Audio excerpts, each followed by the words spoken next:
I'm Judy Jones, 45, and I worked my way up the ranks through years of quiet service. For years, I flew home between deployments to care for my mom and quietly covered family bills. But when, at my mother's funeral, my sister blocked me from the front row and my father called me a disgrace in front of everyone, I drew a line that changed everything. Ever been humiliated by the very people you showed up for? Tell me your story in the comments. You're not alone.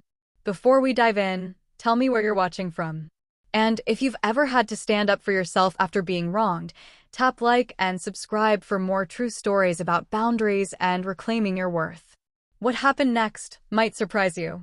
The first hint wasn't what they said about me. It was what they left out about her. I stared at the obituary draft my sister circulated in the family group chat. Mom's 23 years of volunteer work at the free clinic gone. Her Tuesday shifts reading to seniors. Her Saturday morning blood pressure screenings erased. My name appeared in the second paragraph, buried between distant cousins and the neighbor who mowed her lawn twice. No mention of my service. No acknowledgement of the deployments I'd cut short to sit beside her hospital bed. At the funeral home, my sister forgot to include me in the first row seating arrangement. The director looked embarrassed when I quietly corrected it, his pen hovering over the official list. "I'm sorry, there seems to be some confusion," he said. I handed him Mom's handwritten hymn list, the paper soft from handling. She wanted it as well with my soul. She wrote it down for me last month. He blinked, glancing at another program already laid out on his desk. We've already received different instructions. The eulogy order changed without discussion. When I asked about it, Dad cornered me in the hallway outside the arrangement room. "Keep it short," he said. 2 minutes. No uniform. "This is family." He said family like a door slamming. Over coffee at Dad's kitchen table, relatives whispered about costs and logistics. My sister assumed I'd cover the reception, already booking the venue in her name while discussing flower arrangements I hadn't approved. She'd want something nice, she said, not looking at me. "I've put down a deposit at the country club." I asked quietly about military honors, a bugler for taps, a small flag by the guest book. Nothing elaborate. Just acknowledgement. "That's for soldiers," my sister said. Mom wasn't military. It wasn't about ceremony. It was about truth. I kept Mom's folded note in my jacket pocket, the psalm she wanted read, the hymn she'd hummed during chemo, and a line in her careful handwriting: "If she can't come home, let her be at peace at work." She knew me. They didn't. A cousin mentioned that Dad's friends thought I was never around. They didn't mention the 3 deployments, the base relocations, the phone calls at midnight when she couldn't sleep. Absence can sound like neglect to people who never learn distance. My sister's texts arrived in volleys. "Reception balance is due." Then, "Headstone, your share is X." She called it our contribution, then sent invoices only in my name. When I asked for an itemized breakdown, she sent a screenshot of her credit card statement with a winky face emoji. Small indignities accumulated. My name appeared as Judy on the printed program. I'd been Jen since childhood. The photo board featured everyone except me and Mom together, though I'd sent a dozen pictures from my last leave. Omissions form their own language. I asked the funeral director to restore Mom's hymn, keep my eulogy slot, and arrange seating per tradition, children in the first row. I didn't raise my voice. I showed him her note, the paper creased from my pocket. "Of course," he said. These were her wishes. In the hallway before the service, my sister intercepted me. "Don't make this about you," she said, voice low and clipped. "It's about Mom." I thought that would be enough. The church bells tested their midday ring while we waited in the vestibule. My phone vibrated with a routine readiness update from my aide, a message I ignored. I'd told my command I was unavailable for 48 hours. Grief was supposed to be off limits.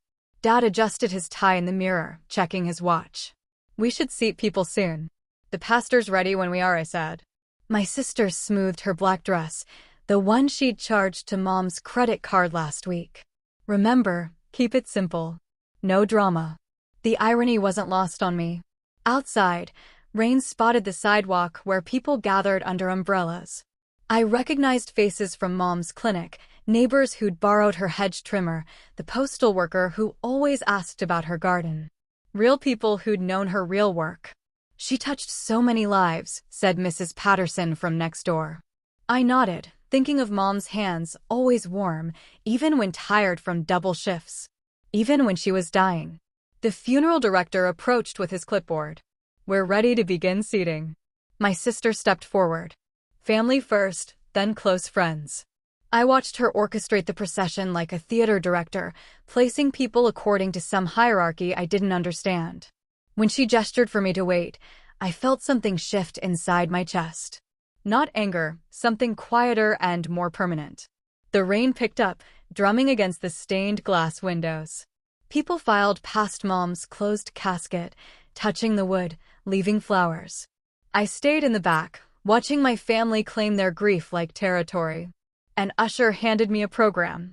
Judy Jones, it read under Surviving Children. Below that, my sister's full paragraph about her marketing career, her husband, her volunteer work at the country club. My military service merited one line. She currently works for the government. 23 years of service. 4 commendations. 3 combat deployments. Reduced to a euphemism that made me sound like a clerk. I folded the program and put it away. Mom's voice echoed in my memory. "If you're going to go far, go true." She'd signed my academy application with steady hands, driven me to the airport at dawn, packed a lunch she knew I'd never eat. The church filled slowly. I recognized the clinic director, several nurses. Patient's mom had helped navigate insurance paperwork. They nodded at me with gentle recognition, the kind reserved for family members who actually show up. "She was so proud of you," whispered Dr. Lopez, who'd worked with Mom for 15 years. I squeezed her hand, unable to speak. The organ began its prelude, not Mom's hymn, but something generic and forgettable. I checked my watch. In 30 minutes, this would either honor her memory or bury it under family politics. The rain intensified, and I realized I was about to find out which. Rain drummed against black coats as we filed into the church.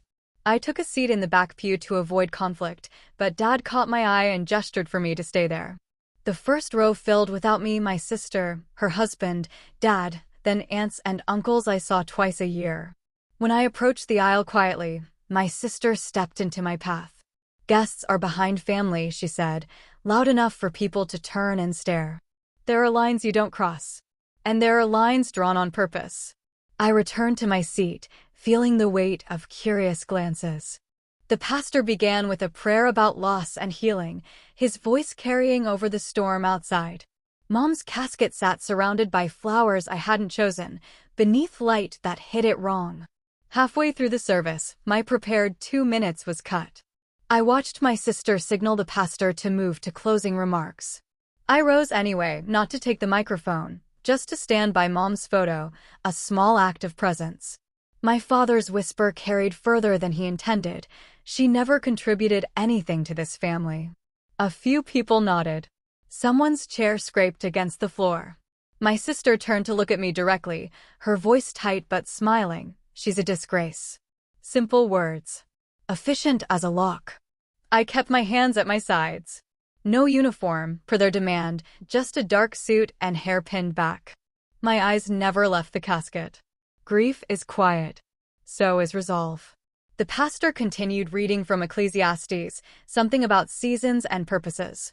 Outside, engines rumbled, multiple vehicles, doors thumping shut. A murmur started in the narthex. The usher approached the pastor, leaning in to whisper.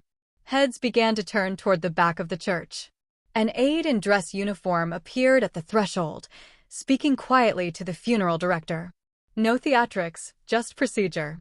"General Jones," he said, his voice carrying clearly. "We need you immediately." Silence rippled through the congregation.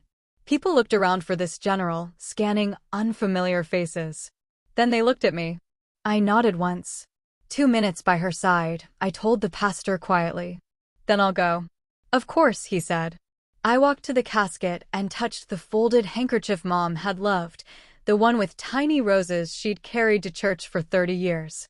I placed her psalm note beneath the frame of her photograph, The one where she's smiling in her clinic volunteer shirt. Mom, I kept my word. Behind me, my father gripped the pew. My sister blinked rapidly, recalculating everything she thought she knew. No one spoke. They had no idea who I really was. But that wasn't the point. The aide held the door. Outside, black SUVs idled at the curb, no sirens, just the quiet urgency of important work. A driver stepped out and opened the rear door. "We can wait at the curb for 30 minutes, my aide said quietly. 5, I replied. Grief doesn't pause for duty. Duty doesn't pause for grief. I told the funeral director, please keep "It Is Well With My Soul." Then I walked out into the rain. The church doors closed behind me on the opening notes of Mom's hymn, finally being played. In the SUV, I removed my jacket and sat in silence while my aide briefed me on the situation requiring my attention. Through the tinted windows, I watched people emerge from the church, their faces confused and stunned. My phone buzzed with incoming calls. I turned it off. "Ma'am?" my aide asked. "Drive," I said. We pulled away from the curb as the last notes of "It Is Well" drifted into the storm. Mom would have hummed along, her voice soft and sure above the rain. Small house, second-hand coats, Mom's double shifts at the clinic, her hands always warm even when tired. She didn't talk about sacrifice. She practiced it. I learned early that Dad measured worth by presence, who showed up to his poker games, who fetched his coffee, who laughed at his stories. When the kitchen sink leaked, I fixed it myself rather than ask for help. Asking him cost more than the drip. My sister discovered shortcuts that looked like success.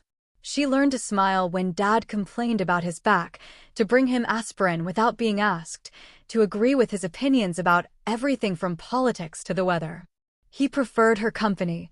She preferred his wallet. When report cards came home, Dad barely glanced at my straight A's, but spent 20 minutes discussing my sister's C+ in history. "She's artistic," he'd say. "Not everyone's cut out for books." I applied to the military academy with Mom's quiet encouragement. While Dad watched television, she helped me fill out forms at the kitchen table, her reading glasses sliding down her nose. "If you're going to go far, go true," she said, signing the parental consent form. She drove me to the airport at dawn, packed a lunch she knew I'd never eat, and hugged me without crying. "Write to me," was all she said. I did. Every week for 4 years, then monthly during my assignments. She kept my letters in a shoebox by the stove. When I visited on leave, she'd show me the good church bulletins, never the gossip about the Jones girl who thought she was too good for home. Early in my career, I missed holidays, birthdays, family gatherings. Dad's friends filled the gaps with opinions about my choices. Mom never defended me publicly, but she never agreed with them either. She just changed the subject to safer ground. When the roof needed repair, I wired money without being asked. When Dad's truck broke down, I covered the mechanic's bill. When my sister's husband lost his job, I quietly paid their mortgage for 3 months. No one said thank you. No one mentioned it at family dinners. Absence pays a different currency. My sister called when bills came due, hung up when they were paid.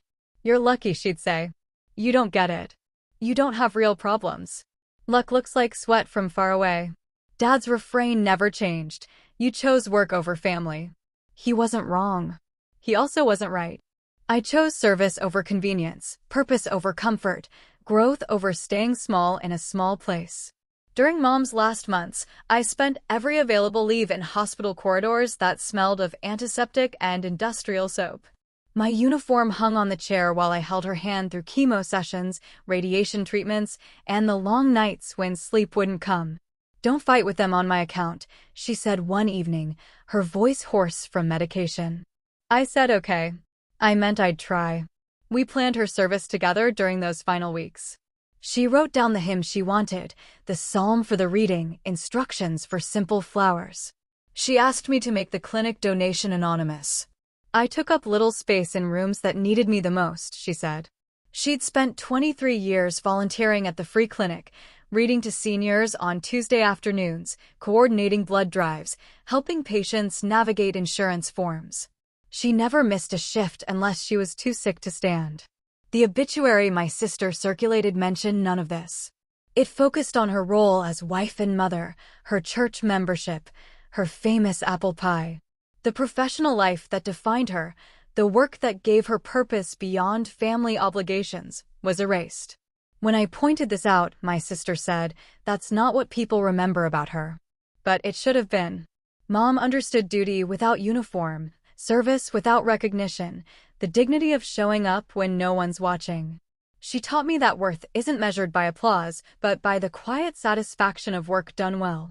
She never bragged about my rank or my assignments. She kept one newspaper clipping tucked inside a cookbook, a photo from my promotion ceremony, my hand on a Bible, taking an oath to protect and defend. She never showed it to me, never mentioned it. I found it after she died, carefully preserved between pages about Sunday pot roast. Honor didn't need an audience for her. In those final conversations, she made me promise to stay true to the person she'd raised, regardless of what the family expected. "They'll want to make you smaller," she said. "Don't let them." I promised. I meant it. She died on a Tuesday morning while I was in a briefing 3 time zones away.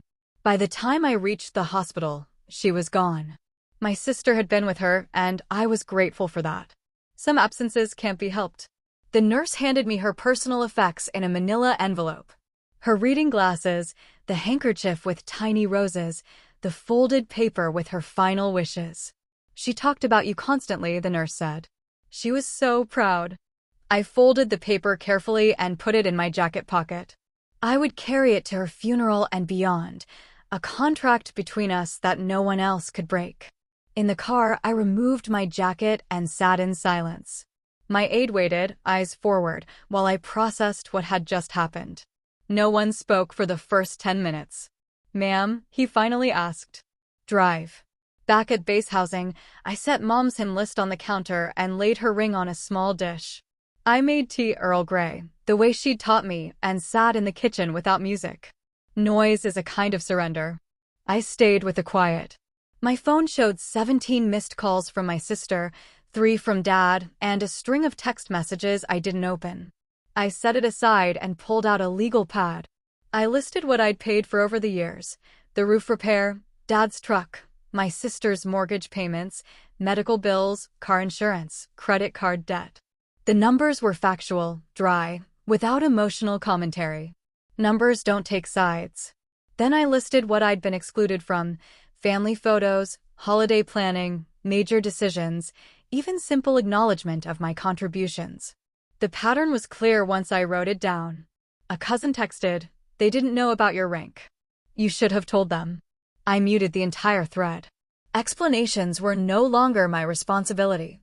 I called the funeral director to confirm Mom's hymn had been played. It had been, he assured me. The organist couldn't arrange a bugler on short notice, but she'd played the melody softly during the recessional. "Your mother would have appreciated that," he said. Not everything has to be perfect to be right. At work the next morning, I briefed a situation room, issued orders, stepped out to breathe, then stepped back in. Colleagues offered condolences in clean, respectful lines: no drama, no demands for details. Competence is a quiet kind of kindness. I wrote a letter to Mom that night, outlining how I'd honor her memory at the clinic, how I'd set boundaries going forward, how I'd carry her lessons into whatever came next. I didn't mail it. I folded it carefully and stored it with her ring. The clarity came slowly, then all at once.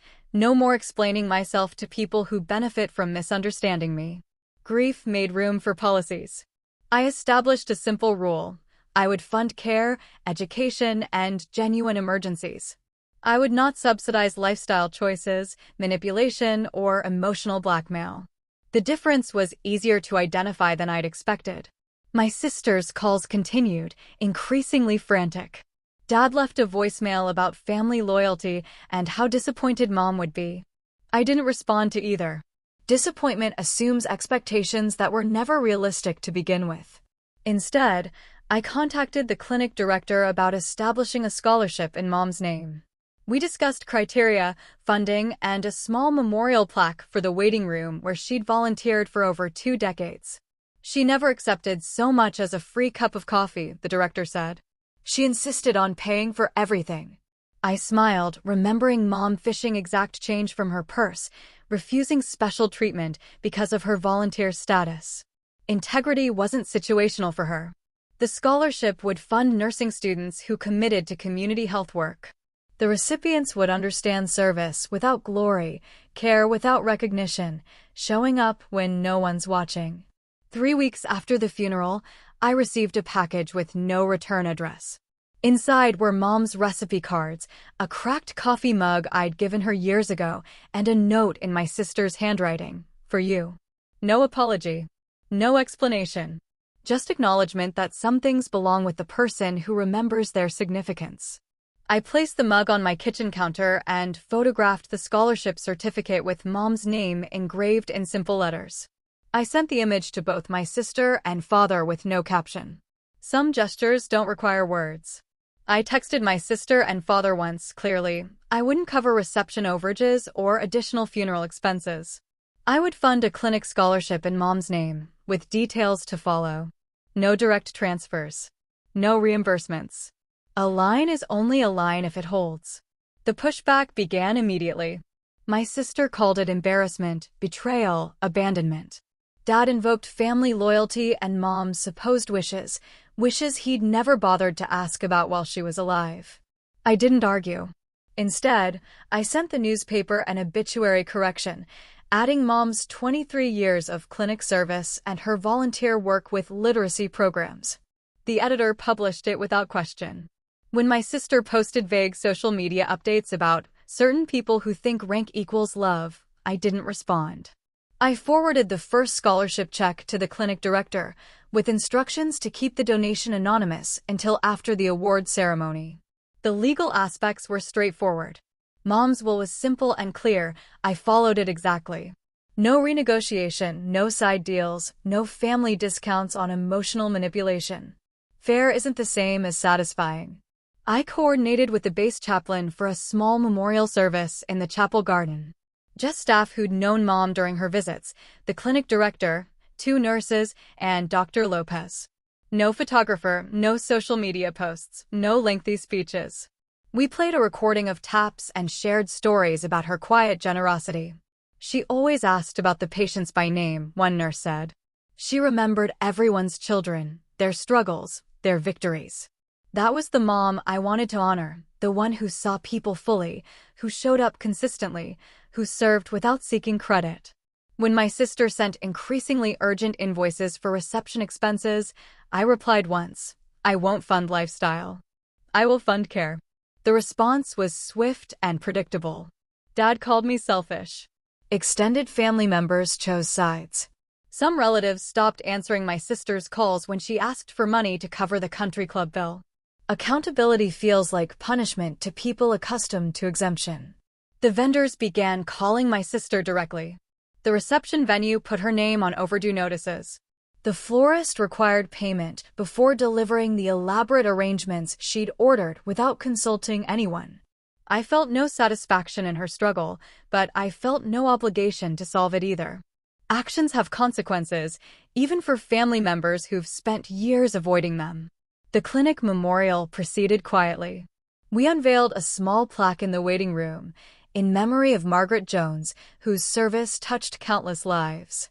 The director invited me to say a few words. I spoke about consistency, how Mom showed up every Tuesday for 23 years, how she remembered patients' names and stories, how she believed in dignity for everyone who walked through those doors. She taught me that real service happens when no one's watching, I said. After the ceremony, I drove to the cemetery where Mom was buried. The headstone was simple granite with her name, dates, and the line she'd chosen. She was faithful in little things. I placed a single white rose on the grave, her favorite flower, and stood in the quiet for 10 minutes. No grand gestures, no dramatic declarations. Just presence, which had always been what she valued most. My phone buzzed with a text from an unknown number. Saw the scholarship announcement. Your mom would be proud. Dr. Lopez, I replied simply, thank you. That evening, I reviewed my household budget and established automatic monthly transfers to the scholarship fund.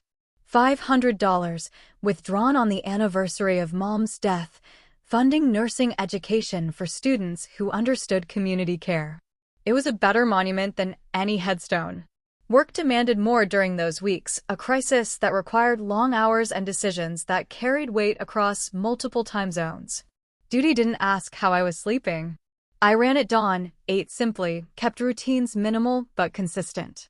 I hung Mom's psalm, framed small, above the key rack where I'd see it each morning. "The Lord is my shepherd, I shall not want." She'd recited those words during chemotherapy, her voice steady even when her hands shook from medication. Faith wasn't complicated for her, it was practical, like everything else in her life.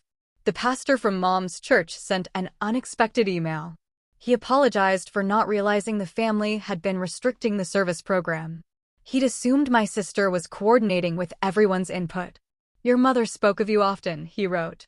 "She was immensely proud of your service to our country." He included a photo of Mom's handwritten hymn list, taken after the funeral. I saved it to my computer, then printed a copy for the frame beside her psalm. The clinic director invited me to attend the scholarship presentation ceremony. The first recipient was a nursing student who volunteered weekends at a homeless shelter, exactly the kind of person Mom would have championed. I attended in a plain navy suit, no uniform. When they called my name to present the award, I shook the young woman's hand and said simply, "Your community work matters." She smiled nervously. "I hope I can help people the way your mother did. Just show up," I said.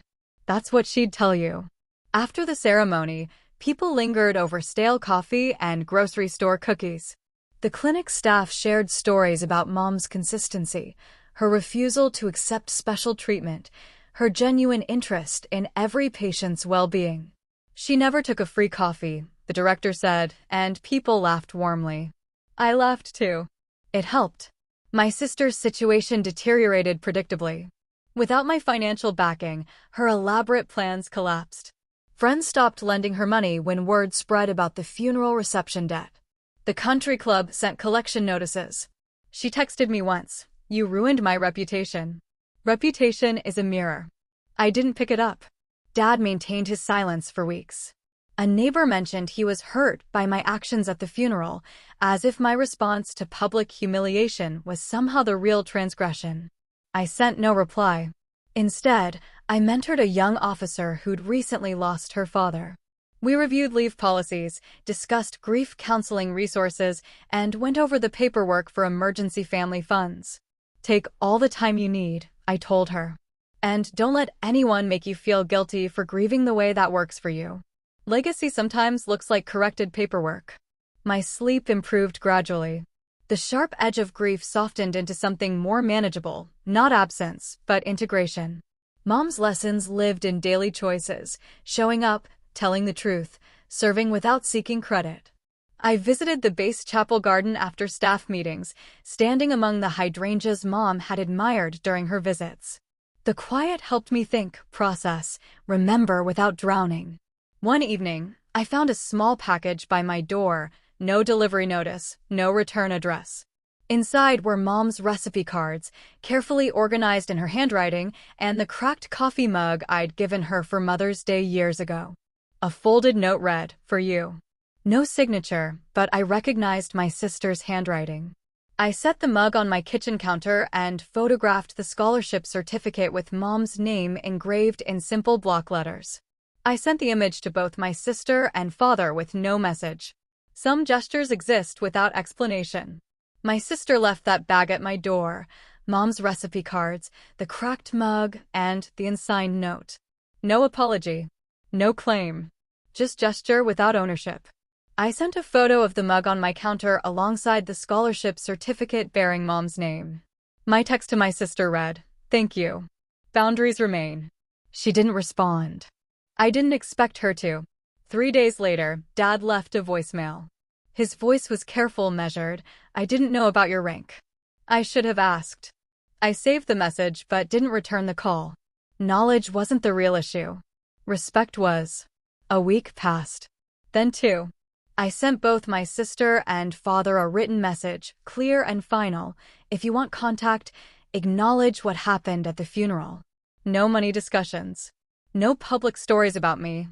Individual therapy recommended for processing family dynamics. Trust isn't a door you can simply open again. It's a contract with specific terms. My sister replied with angry texts about my conditions and ultimatums. Dad said nothing. I expected both responses. Holidays approached, Thanksgiving, then Christmas. I made no travel plans, sent no cards, attended no gatherings. Instead, I volunteered at the base family center, serving meals to military families separated from extended relatives. "Thank you for doing this," said a young spouse whose husband was deployed. "Thank you for being here," I replied. Service creates its own family when blood relatives fail you. On Mom's birthday, I sent a single photo to my sister and father, the clinic plaque with Mom's name, surrounded by patients in the waiting room. No caption, no message. Just evidence of a life that mattered beyond family politics. Neither responded. I hadn't expected them to. The scholarship recipient sent a thank you card with a photo from her first day working at the community health center. Following her example, she wrote simply, "I framed it next to Mom's psalm." My sister gradually paid down the reception debt in installments, posting passive-aggressive social media updates about learning lessons and growing stronger. The venue eventually posted a generic thank you when the balance cleared. Dad mailed one letter 3 months after the funeral, no blame, no demands, just a photograph of Mom in the clinic lobby, smiling in her volunteer shirt. I filed it with her psalm and hymn list. No apology. No acknowledgement. Just a photo that said maybe, possibly, he was beginning to understand who she really was. Progress looks different for everyone. The clinic's scholarship ceremony became an annual tradition. I attended each year, shaking hands with nursing students who understood community service, who volunteered their weekends, who showed up when no one was watching. "Your mother would have packed you a lunch," I told each recipient, and they always smiled. In town, people occasionally stopped me to mention Mom's clinic work, her Tuesday reading sessions, her gentle way with frightened patients. They spoke respectfully, without drama. No one mentioned military rank or family conflict. "She had the kindest hands," said Mrs. Patterson, the neighbor who'd borrowed Mom's hedge trimmer for 15 years. I nodded, remembering those hands, warm even when tired, steady even when shaking from chemotherapy, always ready to help without being asked. My sister eventually found stable work, moved to a smaller apartment, stopped asking relatives for money. Her social media posts shifted from complaints to cautious optimism. We never spoke, but mutual acquaintances provided updates I didn't request, but didn't refuse. She was learning to stand on her own. Growth takes time. Dad sent occasional letters, never long, never emotional, just updates about his health, the weather, neighborhood changes. He included photos sometimes, the garden Mom had loved, the church where she'd volunteered, the clinic where her plaque still hangs. One letter mentioned my promotion to a position requiring Senate confirmation. Just one line, "Saw the news." She would have been proud. No signature, but I recognized his careful handwriting. I filed it with the others. The base chapel garden became my regular walking route after long days. I'd stand among the hydrangeas, breathing in the quiet, remembering Mom's voice humming it as well, while she folded laundry or prepared dinner. One afternoon, I left the cracked coffee mug under the garden bench, tucked out of sight where only I would know it was there. A small memorial, invisible to everyone else, perfect for a woman who'd valued service over recognition. I closed my eyes and spoke to her. I kept my word. I stayed true. The breeze stirred the hydrangeas, and I imagined her humming along. Years passed. My career continued, shaped by lessons learned at her kitchen table. Show up, tell the truth, serve without seeking credit. The scholarship fund grew, supporting dozens of nursing students who chose community health over higher-paying positions. Each recipient embodied something Mom had taught me, that worth isn't measured by applause, but by the quiet satisfaction of necessary work done well. I didn't win anything in this story. I didn't lose anything either. I learned what to carry and what to set down. Boundaries are a form of love, a way to honor the person who taught you to tell the truth, even when the room prefers a prettier story. The final image stays with me, a simple plaque in a clinic waiting room, a folded hymn note in my wallet, and the echo of "It is well" from a practice room down the hall. No applause. No recognition. Just steadiness, like the woman who taught me that real monuments are built one ordinary day at a time. 5 years later, I received an unexpected call from the clinic director. A national healthcare foundation wanted to feature Mom's volunteer program in their annual report, highlighting community health initiatives that made lasting impact. "We need family permission to use her photograph and story," Dr. Lopez explained. "You're listed as her primary contact." I sat in my Pentagon office, looking out at the Potomac River, thinking about Mom's insistence on anonymity. She'd never wanted recognition, but she'd always wanted the work to continue. "What kind of story?" I asked. 23 years of consistent service. Never missed a Tuesday. Helped establish our blood pressure screening program, organized the Children's Reading Corner, translated for Spanish-speaking patients. She trained 12 other volunteers who are still with us. I hadn't known about the translation work. Mom had been quietly learning Spanish during her final years, practicing with phrase books I'd assumed were for crossword puzzles. "Use the photograph," I said. "But focus on the program, not the person." She'd prefer it that way. The article appeared 6 months later in a healthcare journal I'd never heard of. 2 pages about community volunteers who bridge gaps in medical care, featuring Mom's photo beside the clinic waiting room plaque. The caption read simply, "Margaret Jones, 1945 to 2019. Volunteer coordinator and patient advocate." I ordered 50 copies and sent one to Dad with a brief note. "She made a difference."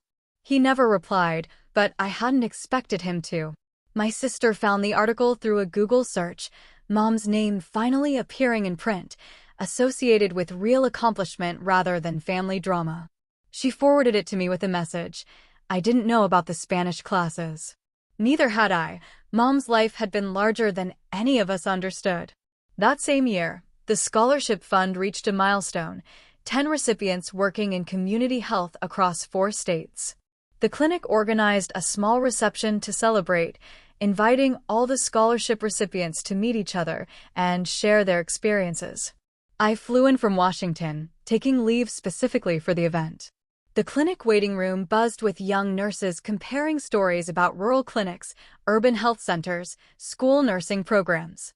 Each had chosen service over salary, impact over prestige.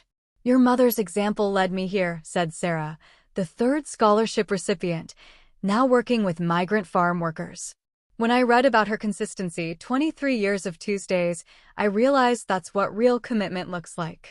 Another recipient, James, had started a mobile health unit serving homeless populations. "I keep her photo in the van," he said. "Reminds me that showing up matters more than showing off." Their stories filled gaps I'd never recognized. Mom hadn't just volunteered at one clinic, she'd created a model of sustained community care that rippled outward through the people she'd inspired. During the reception, Dr. Lopez pulled me aside. "We've received requests from 3 other community health centers wanting to establish similar volunteer programs. They're calling it the Margaret Jones model." I smiled, imagining Mom's reaction to having her name attached to anything official. She'd have been mortified and proud in equal measure. "What does the model include?" I asked. "Consistency over intensity. Long-term commitment over short-term enthusiasm. Personal connection with every patient. And always learning new skills to serve better." The Spanish phrase books suddenly made perfect sense. That evening, I visited Mom's grave for the first time since the burial. The headstone looked smaller than I remembered, weathered by 5 years of seasons. Someone had left fresh flowers, white roses, her favorites. "Thank you for coming," said a voice behind me. I turned to find Mrs. Patterson, the neighbor who'd borrowed Mom's hedge trimmer. She held a small watering can and wore the kind of practical shoes Mom would have approved of. "I come every Tuesday," Mrs. Patterson said. Same day she volunteered. Seems right somehow. She watered the small plot of soil where spring bulbs were beginning to emerge, daffodils and crocuses, flowers that return without fanfare, year after reliable year. "She talked about you all the time, Mrs. Patterson continued. Not the military parts, she was private about that. But she'd mention funny things you wrote in letters, or worry when she hadn't heard from you during deployments. I knelt and touched the headstone, running my fingers over the engraved words. She was faithful in little things. Did you know she was learning Spanish? I asked. Oh, yes. She practiced with my grandson Miguel when he visited. Said she wanted to help more patients feel comfortable at the clinic. Another piece of Mom's hidden life revealed itself. She'd been building bridges I'd never seen, creating connections that outlasted her presence.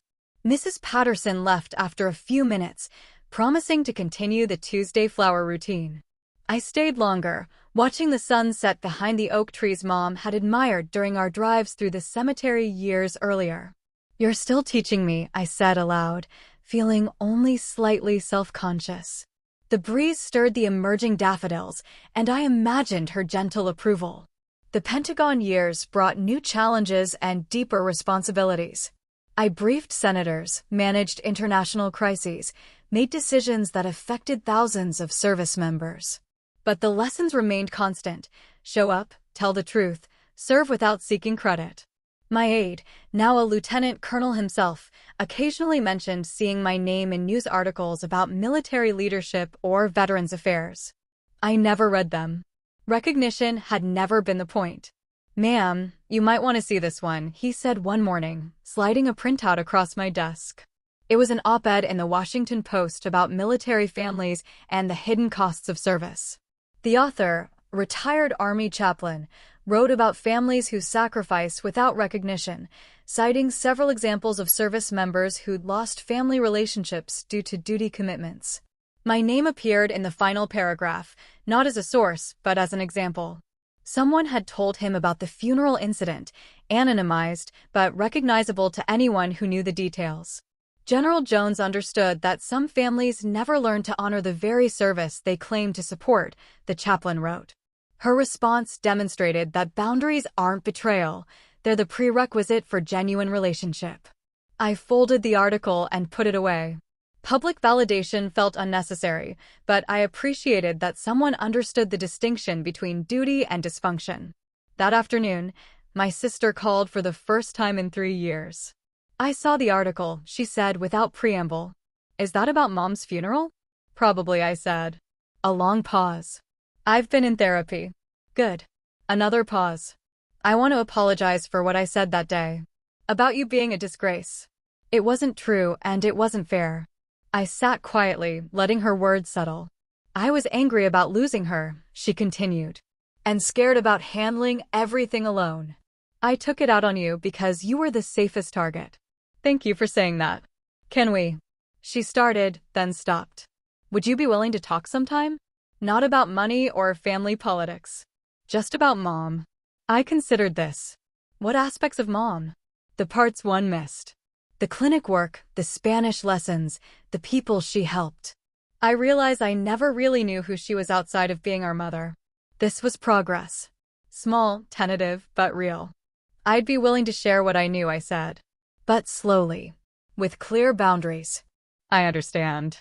We arranged to exchange emails, one story about Mom each month, no other topics allowed. I'd write about her volunteer work, her quiet generosity, her fierce integrity. She'd share memories from home, daily routines I'd missed during deployments. The correspondence lasted 2 years. Short messages, careful and respectful, focused entirely on celebrating the woman who'd raised us. Slowly, a different relationship emerged, not sisterhood exactly, but mutual recognition of shared loss and genuine respect for Mom's legacy. My sister never asked for money. I never offered forgiveness for the funeral. Some wounds heal around the edges while remaining tender at the center. Dad's silence continued, broken only by annual birthday cards with his careful signature. No messages, no updates, just acknowledgement that the date mattered. I responded the same way, a card on his birthday, formal but not unkind. When he turned 75, I sent a larger card with a photo of the clinic plaque and a brief message, "Mom's legacy continues." He sent back a single line, "Thank you for honoring her properly." It wasn't reconciliation, but it was recognition. Sometimes that's enough. Retirement from active duty approached gradually, then all at once. 30 years of service, multiple commands, a career that had shaped me more than any family relationship. The farewell ceremony was held at Arlington National Cemetery, with full military honors and a reception that drew colleagues from 4 decades. My sister attended, flying in from her new job in Denver where she worked for a nonprofit focused on family counseling. We'd exchanged Christmas cards for several years, brief updates about our separate lives, no drama or demands. "Mom would have loved seeing you honored like this," she said during the reception, gesturing toward the flags and formal presentations. "She did see it," I replied. "Every promotion, every assignment." She kept newspaper clippings in a cookbook. My sister smiled. "I found those when we cleaned out her kitchen. I thought you should have them, but I didn't know how to give them to you." "Keep them," I said. "She meant for you to find them." Dad didn't attend the ceremony, but he sent a card with a formal message. "Congratulations on your distinguished service to our country. Your mother would be proud." Simple words, but they acknowledged both my career and Mom's approval. Progress moves slowly in some families. During the reception, Dr. Lopez approached with news about the scholarship fund. We'd now supported 23 nursing students, one for each year of Mom's volunteer service, though the timing was coincidental. "We're establishing an endowment," he said. "The Margaret Jones Community Health Scholarship will continue indefinitely. Your mother's investment in people keeps growing." I thought about compound interest, not financial, but human. Each nurse Mom had influenced went on to touch other lives, creating expanding circles of care that stretched far beyond her Tuesday afternoon shifts. The ceremony ended with taps played by a military bugler, the same song that had been missing from Mom's funeral. As the final note faded across Arlington's rolling hills, I felt something complete itself, not closure exactly, but integration. Mom's lessons and military service had been separate streams that finally converged. Both had taught me the same things. Consistency matters more than intensity.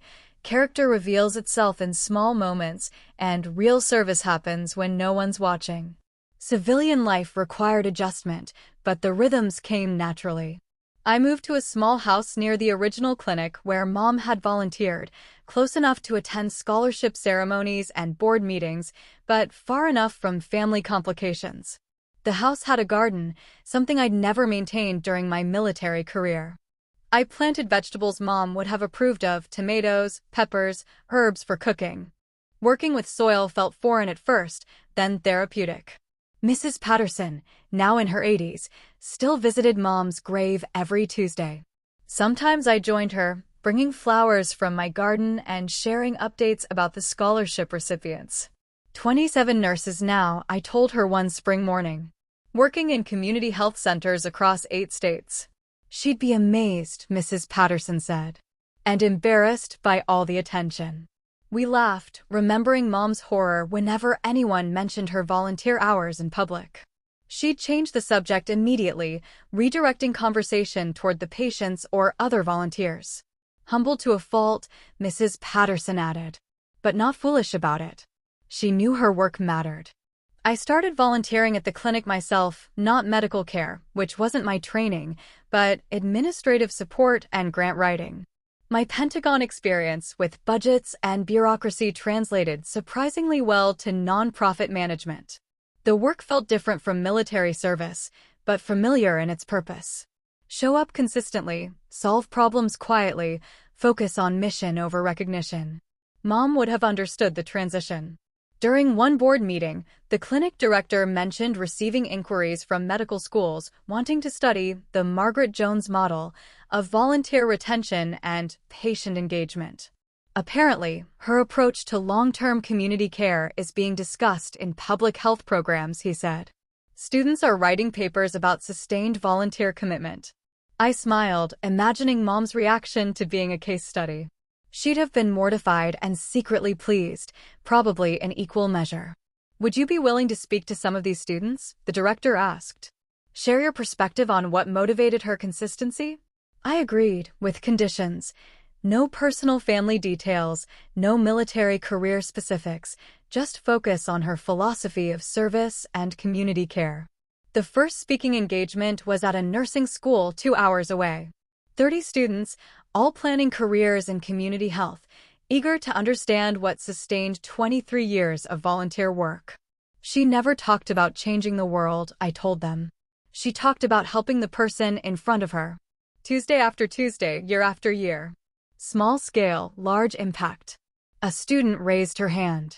How did she maintain motivation when the problem seemed endless? I thought about Mom's phrase books, her Spanish lessons, her constant learning. She stayed curious.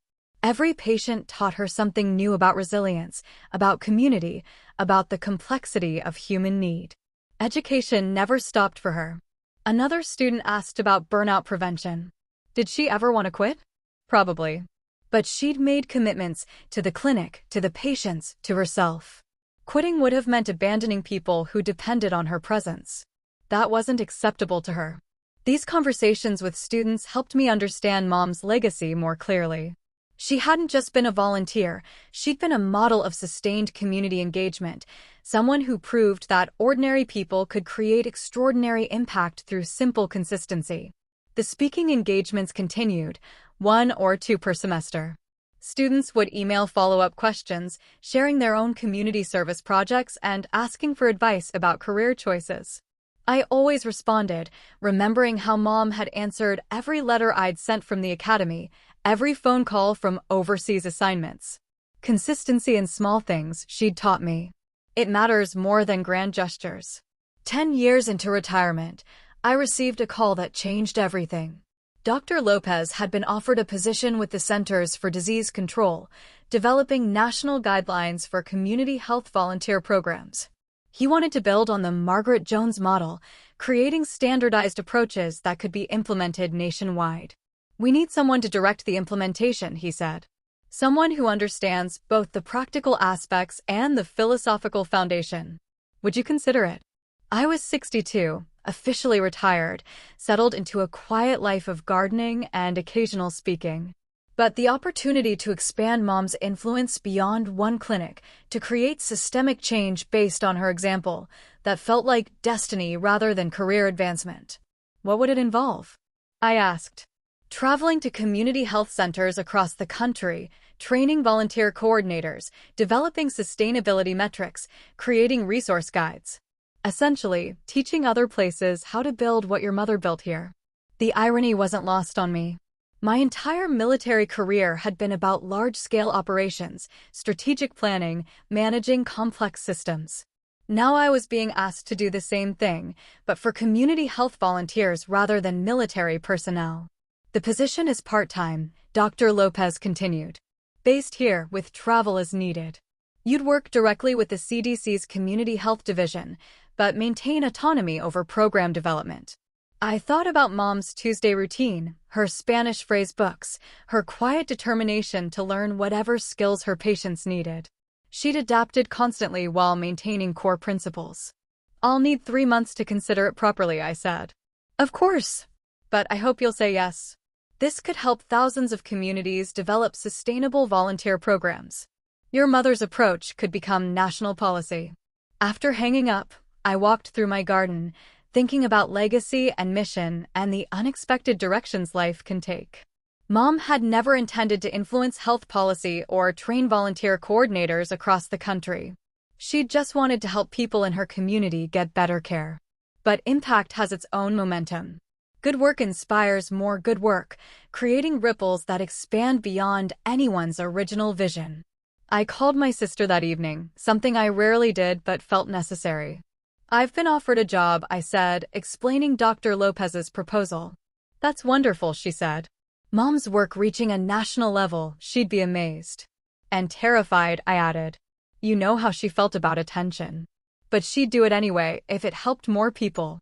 That was always her bottom line, does it serve others? My sister had learned to see Mom more clearly during our years of careful correspondence. The observation was accurate and helpful. Will you take it? She asked. I think so.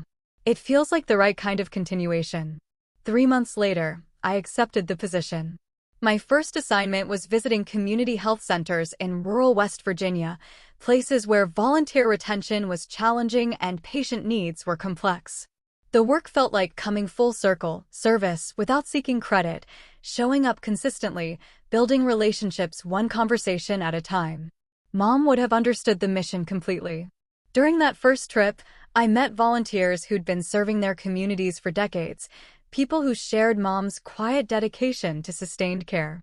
Their stories reminded me why the work mattered, not for recognition or career advancement, but for the simple dignity of helping others heal. In a clinic outside Morgantown, I met a volunteer named Rosa who'd been translating for Spanish-speaking patients for 15 years. She reminded me of Mom's phrase books, her determination to learn whatever skills her community needed. "It's not complicated," Rosa said when I asked about her motivation. "People need help, I can provide it. Simple as that. Simple as that." Mom would have agreed completely.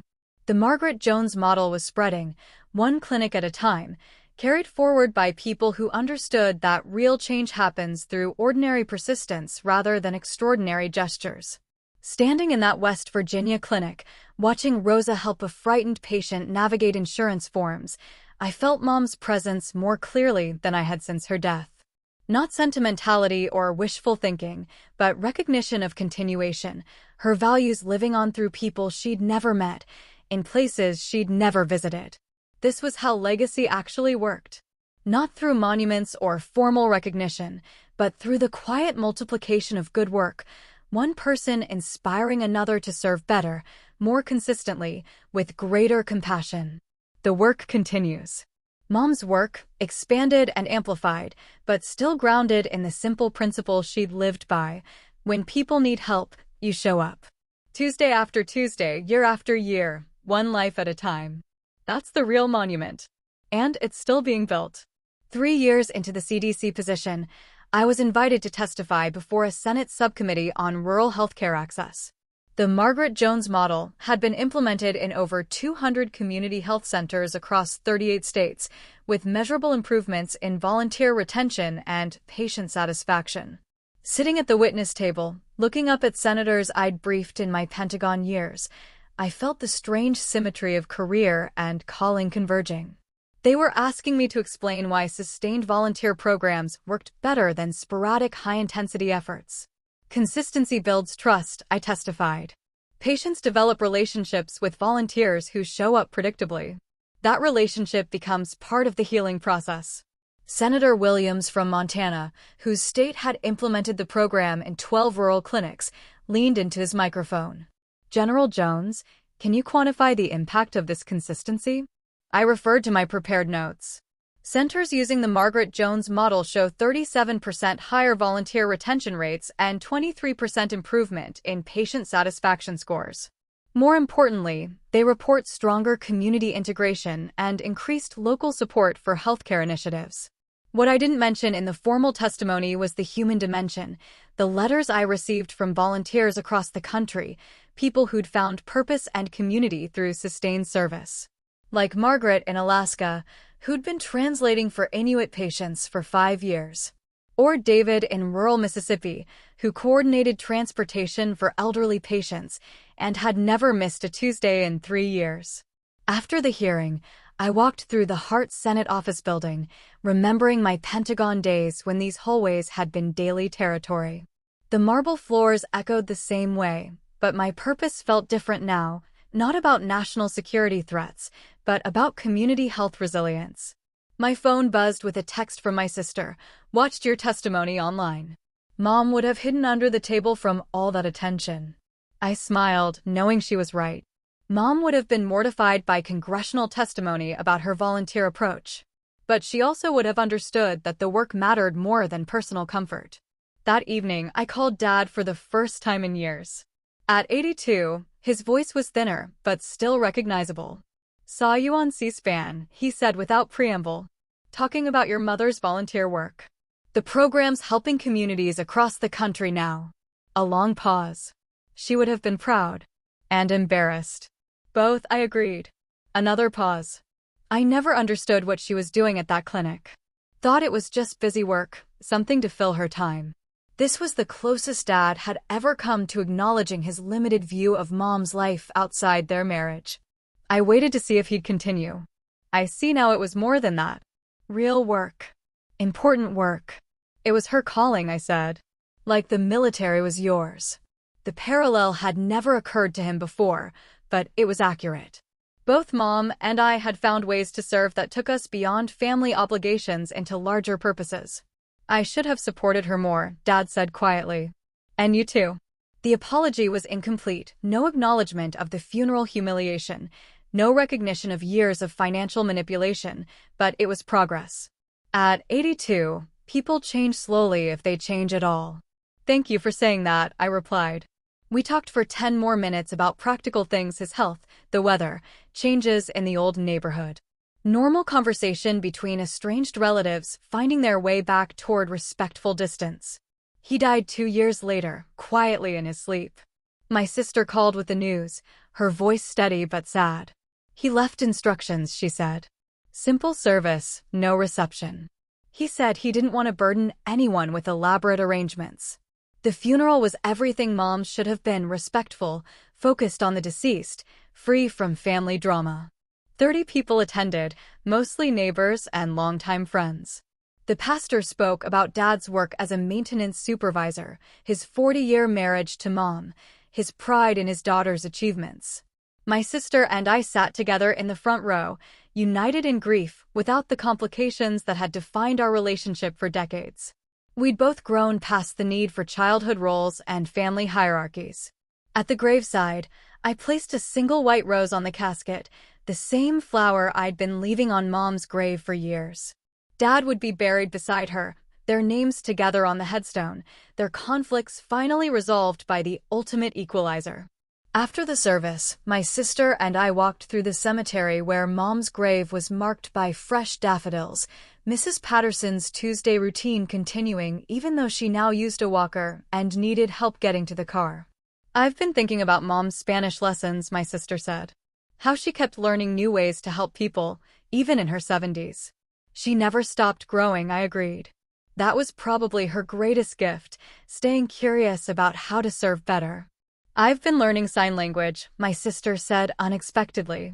There's a deaf community in Denver that needs family counseling services. Seems like something she would have done. This revelation surprised me.